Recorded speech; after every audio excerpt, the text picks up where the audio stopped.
Foi, né? Tá focado aí? Tá. Agora não é só a cama não, você também tem que ficar focado aí, viu? Tá certo? Senão é justa causa, não é não? Não é não? Justa causa. CGG, a função, a função dada por G de x igual a 1 sobre x2, por exemplo. 1 sobre x2. Tá? Tá bom? Pergunta primeiro. G é diferenciável no zero? Não, por quê? Argumente. Não, vamos mais simples, cara. Mais simples. Porque, exatamente, olha a definição, você tem que ser mais simples. Diante de vários. Vamos na mais simples, gente. Olha, qual é o argumento mais simples aí para isso? Qual é? Zero não pertence ao domínio da função, então ela não é diferenciável no zero.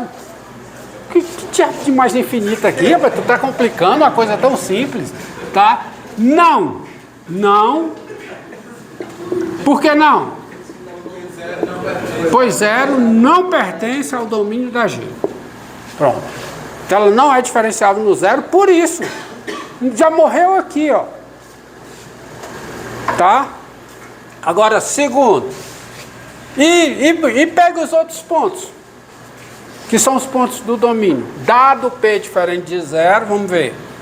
Dado P diferente de zero. É claro que P pertence ao domínio da G. Redundância, mas só para enfatizar que é a primeira condição que deve ser satisfeita. Tá? É claro que isso aí é verdade. P está no domínio da G. E agora vamos para o principal. Limite com x tendendo a P de quem?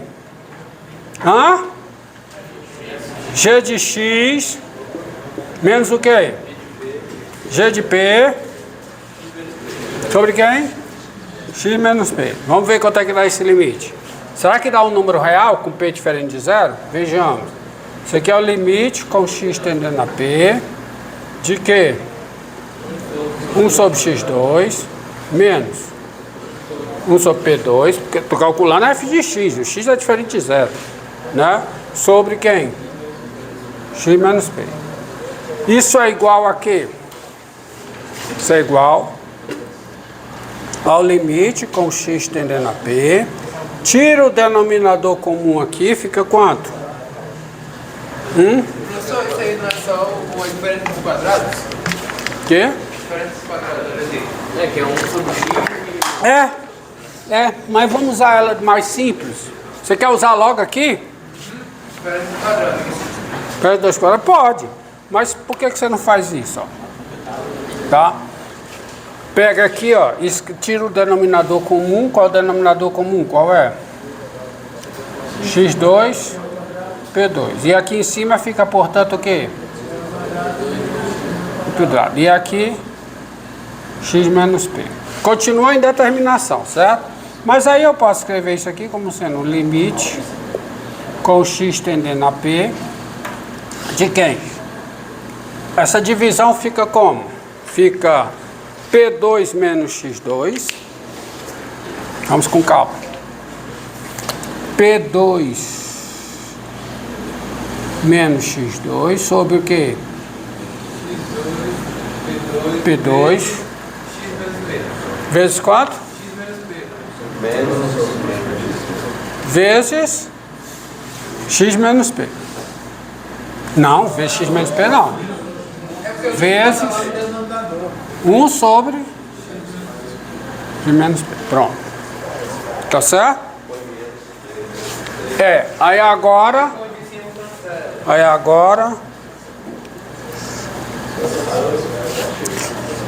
Então isso aqui fica o quê? Fica limite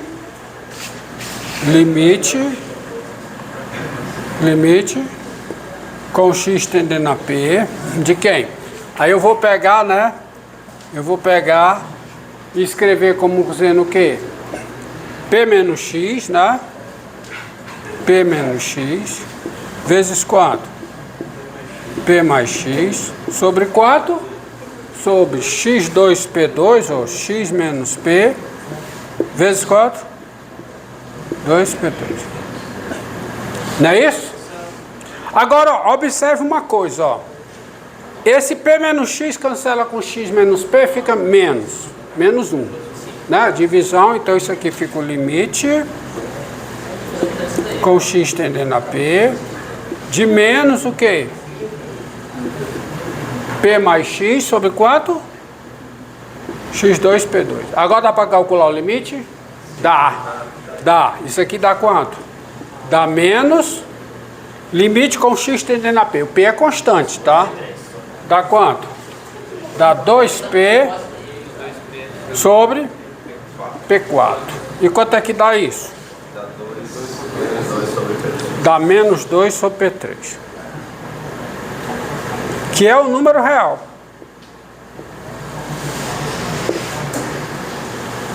Assim, portanto, assim, a função G, né? G, ela é diferenciável.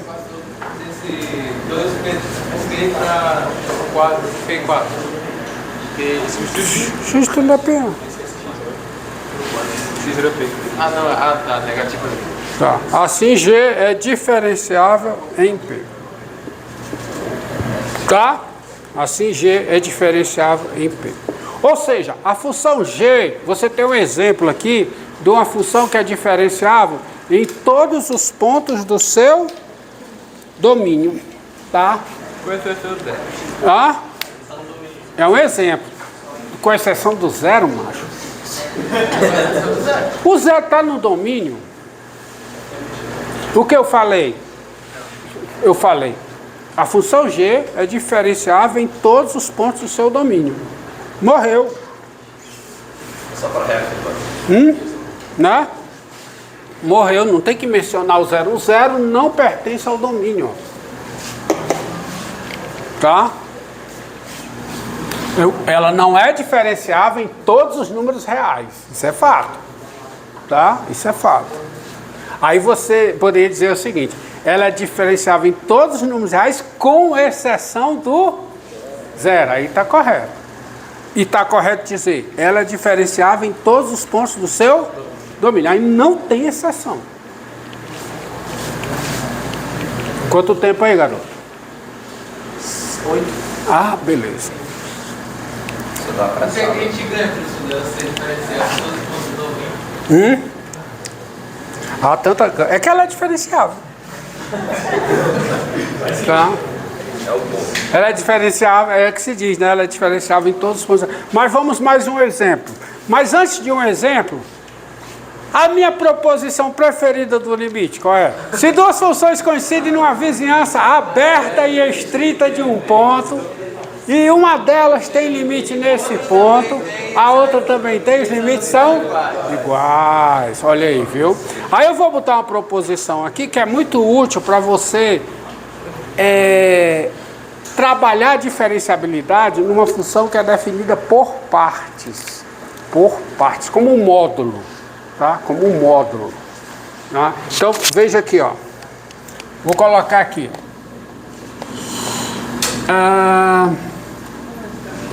Se, observe aqui, ó. Se F e G estão definidas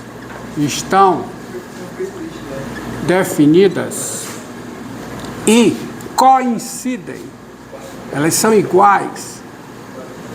Ou seja, F de X é igual a G de X, as duas coincidem numa vizinhança aberta. Numa vizinhança aberta I de P. Vizinhança aberta é o intervalo aberto que contém o P, né? Não é vizinhança, e não é estrita, tá? E não é estrita. Se elas coincidem numa vizinhança aberta I de P. Tá aqui, ó. Tá aqui o P. O que eu estou dizendo é que há um intervalo aberto aqui De modo que nesse intervalo aberto I, as duas funções estão definidas, ou seja, esse intervalo está contido no domínio das duas funções, e f de x é igual a g de x, qualquer que seja x, nesse intervalo. Então,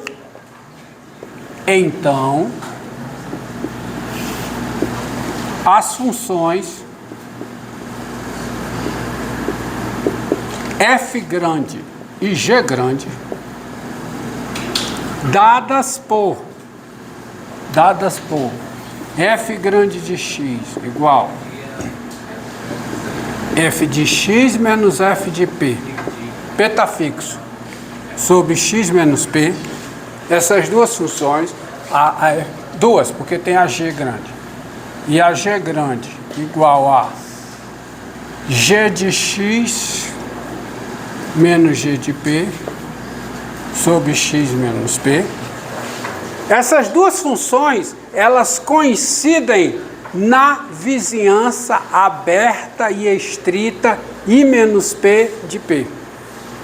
Por quê? Porque essas duas funções não estão definidas em P, mas elas estão definidas nessa vizinhança. Olha, a hipótese é que a F e G estão definidas nessa vizinhança I e coincidem. Daí eu concluo que essas duas funções aqui, elas estão definidas e coincidem, dadas por isso aqui, elas estão definidas e coincidem, são iguais, na vizinhança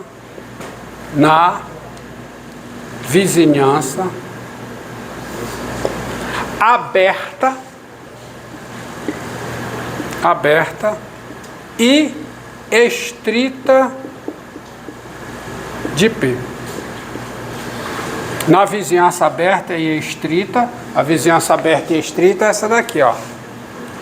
I menos P. Isso aqui é uma vizinhança aberta e estrita de quem? De P. Por quê? Se eu pegar um X dentro dessa vizinhança, se eu pegar um X aqui dentro, agora eu vou pegar na vizinhança aberta e estrita. Se eu pegar um X aqui dentro, quem é F pequeno de X? É G pequeno de X. Quem é F pequeno de P? É G pequeno de P. Porque a F pequena e a G pequena, elas coincidem em toda a vizinhança, é a minha hipótese. Ou seja, F grande de X é igual a G grande de X. Então, essas duas funções coincidindo nessa vizinhança aberta e estrita de P, esse limite aqui, que é o limite da F grande, ele existe e é um número real, se somente se esse limite aqui existe e é um número real. E os dois limites são iguais. Professor, mas peraí, um instante. Se o P não está ali, como é que o senhor... Se F, olha a hipótese inicial. F pequeno e G pequeno estão definidas e coincidem numa vizinhança aberta I de P. Não é estrita. A F pequeno e a G pequeno coincidem em todo o intervalo I. Aí qual é a conclusão? Quando eu monto essas funções, essas duas coincidem na vizinhança aberta estrita. Porque eu estou dividindo por x menos p. Então o p caiu fora no domínio da f grande e do domínio da g grande. Ele continua dentro do domínio da f pequeno e da g pequeno. O intervalo aberto I está contido no domínio da f e no domínio da g. E o intervalo aberto e a vizinhança aberta estrita I menos p, que é esse conjunto aqui, está contido aonde? No domínio da f grande e da g grande. E as duas funções são iguais. Nesse conjunto aqui. Como a f pequena e a g pequena são iguais em I todo, a f grande e a g grande são iguais em I menos p. Logo, existe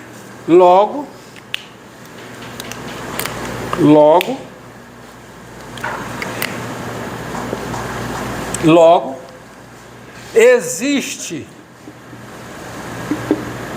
e é real. Quer dizer, e é real, quer dizer, é um número real, né? E é real. Limite de g de x com x tendendo a P, tá F primeiro. Se e somente se existe e é real o quê? O limite de g grande de x com x tendendo a P. Com os dois limites sendo o quê? Iguais. Mas quem é o limite? Quem é o limite de f grande de x com x tendendo a P? Quem é? É esse limite.